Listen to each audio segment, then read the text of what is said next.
Hello guys, magandang hapon. Gumagala kami dito sa may Laguna, sa may Mabitak. Mayroon silang mga nakuha na iwan ko kung ito, bayoko. Yata yung bag na yun.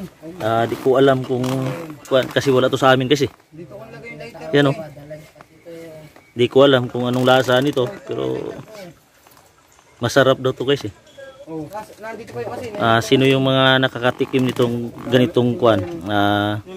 Mga shield. Masarap daw to. Ito daw yung klaseng shield na nasa gubat na bayoko yung pangalan. Ayan. Ayan ito.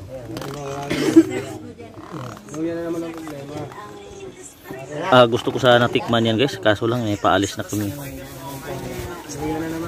So di ko alam kung masarap talaga kuan, pero yung sabi nila yung mga kuan dito na masarap talaga yan.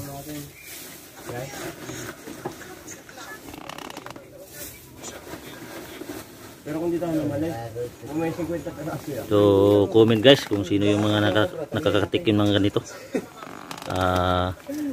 Kasi ako hindi ko pa natikman yung ganito eh. So yun na yan guys. Pauwi na kami. So bye.